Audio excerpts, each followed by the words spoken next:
tal? Buen día, ¿cómo les va? ¿Qué dicen ustedes? Bien, Bien, bien. ¿por qué la ley que falta para mejorar la atención y disminuir?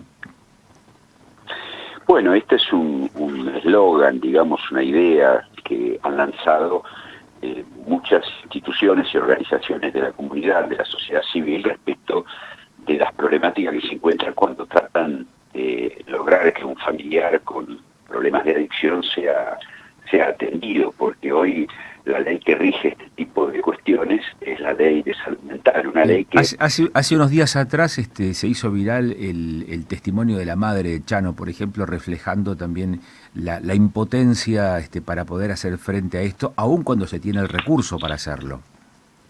Sí, por eso digo, hay una ley que es la ley de salud mental, que ha cumplido 10 años, una ley muy cuestionada, muy debatida y muy resistida por muchos sectores que tienen que ver con el trabajo en salud mental, que efectivamente lo que termina pasando es que esta ley, en especial para los casos de adicciones, no produce una respuesta que sean favorables a la posibilidad de atención. ¿Qué quiero decir con esto?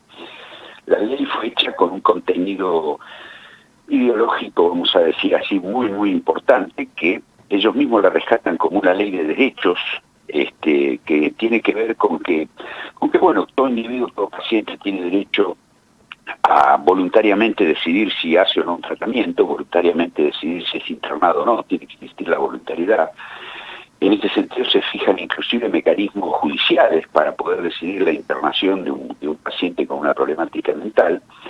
Y esto ha hecho que exista un camino muy, muy engorroso, muy difícil de transitar, donde obviamente hay que tener dinero para poder tener abogados, para poder tener de alguna manera certificados médicos especializados que implican todo un recorrido que, por supuesto, aún gente que en el caso de las adicciones, a un gente que tiene el dinero y estas posibilidades, se le torna muy difícil lograr la atención de su paciente, de su familiar, y terminamos en estas consecuencias trágicas que hemos visto últimamente, ¿no es cierto? Porque inclusive vamos ahora a focalizar en lo que significa un paciente con una adicción. A ver. Una persona con una adicción, no estoy hablando de un consumidor simplemente de sustancias legales o ilegales, sino de un adicto, ¿no es cierto? Alguien que no puede parar de consumir, que tiene consecuencias severas sobre su conducta, sobre su psiquismo, sobre su físico, que termina produciendo hechos de violencia contra sí mismo, contra los demás, o que termina produciendo un accidente, por ejemplo, o que delinque en función de conseguir la droga. Bueno,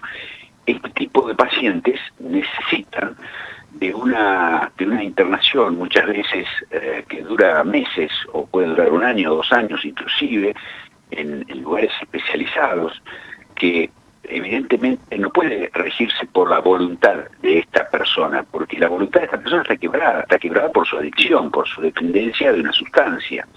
Entonces hay que desmontar estos mecanismos y permitir de alguna manera que la atención de las personas adictas pueda seguir un camino donde fundamentalmente la decisión esté en manos, si la persona no puede tomarla per se, esté en manos de la familia, de quienes lo rodean, en Qué manos de pasa con el profesionales de tema, salud, sí, ¿no? y qué pasa, por ejemplo, con el tema de de la libertad, digamos, para tomar decisiones? Digo, esto que mencionabas recién respecto de esa ponderación respecto de los derechos, ¿no? El libre albedrío, en todo caso, para tomar una decisión.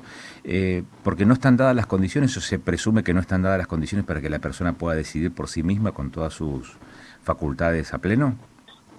Efectivamente, lo que le está sucediendo a la persona que es una adicta es que ha perdido esa capacidad de decidir dejar, por ejemplo, de consumir la sustancia que le hace daño. El deseo por el consumo está por encima de todas las cosas y en función de ese deseo va inclusive a cometer delitos si es necesario. Entonces, allí es donde se debe actuar, y esto queda claro, la persona hay que aislarla de la posibilidad del consumo. ¿Cómo se le aísla de la posibilidad de un consumo? Si es necesario, con una internación, que por supuesto no es una internación en una cama de un hospital, es una internación de alguna manera en una comunidad terapéutica que le permita tener una serie de asistencias multidisciplinarias por distintos tipos profesionales, con distintos tipos de actividades inclusive, y que se produzca un proceso, como dicen los mismos adictos, de limpieza, digamos, de que su sistema nervioso, todo su cuerpo, su organismo, se libere y se limpie respecto de las sustancias, y esto a veces demanda muchos meses hasta que se empiezan a modificar los mecanismos de funcionamiento cerebral y la persona puede dejar por un momento de lado ese deseo irrefrenable y pueda ir pensando en cómo estructurar un proyecto de vida distinto. Esto necesita tiempo, necesita ser asistido, necesita un lugar protegido, un lugar donde pueda atenderse.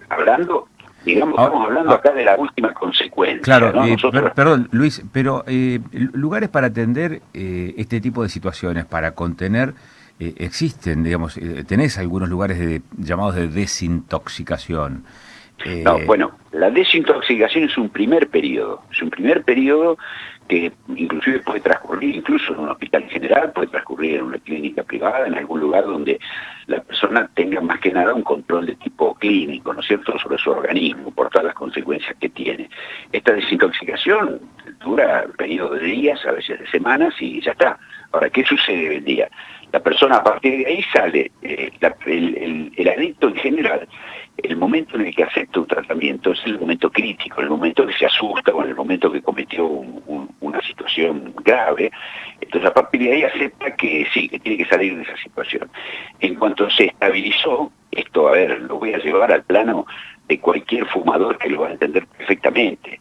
Es decir, ¿cuántos fumadores les pasa que en el momento en que tienen una tremenda bronquitis, que sienten que no pueden ni respirar y que empiezan a tener miedo de tener un cáncer, durante 1 o 2 semanas no tocan el cigarrillo?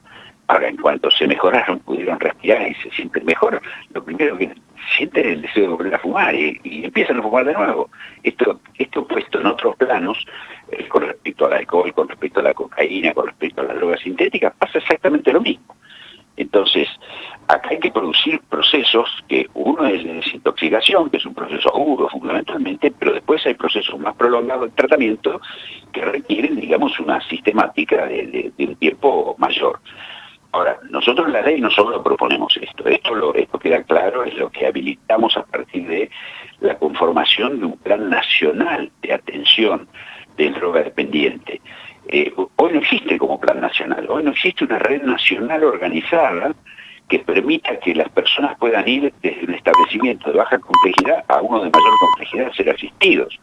Sino, no está esto ordenado como tal, son todos esfuerzos aislados, son todas situaciones donde cada jurisdicción hace lo que quiere o lo que puede. Entonces nosotros creemos que en un principio, frente a todo esto, hay que hacer un plan de prevención que tiene que comenzar en la escuela. Tenemos que tener prevención en la escuela, tenemos que tener prevención en el ámbito laboral, tenemos que tener todo un trabajo y una posibilidad de informar y de concientizar sobre estas problemáticas, ¿no es cierto? Claro. En una segunda instancia después viene un plan nacional de atención, y después nosotros vamos sobre otro tema también, porque decimos que en general las drogas, no importa, vuelvo a repetir, legales o ilegales, porque en esto el papel del alcohol es un papel central en nuestro país. Decimos, bueno, hay todo un sistema publicitario montado alrededor de la venta de estas mercancías, porque produce mucha ganancia. La venta de psicofármacos produce mucha ganancia.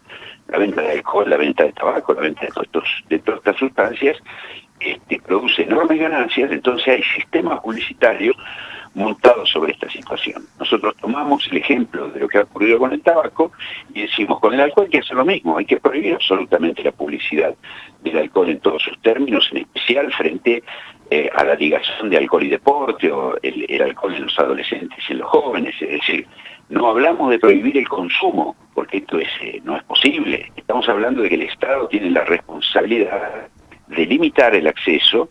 De alguna manera, digamos, sí puede actuar sobre lo que son los mecanismos propagandísticos que hacen a una cultura del consumo, y por supuesto se tienen que proponer actividades de otro tipo, ¿no es cierto?, que tengan que ver con la salud, que tengan que ver con el deporte, que tengan que ver con ofrecerle a la sociedad, a la juventud, otros tipos de esquemas de desarrollo que sean distintos a esto de estar en la esquina chupándose una birra y fumándose un faso, como se dice habitualmente, ¿no? Luis, muchísimas gracias por estos minutos, muy amable, ¿eh?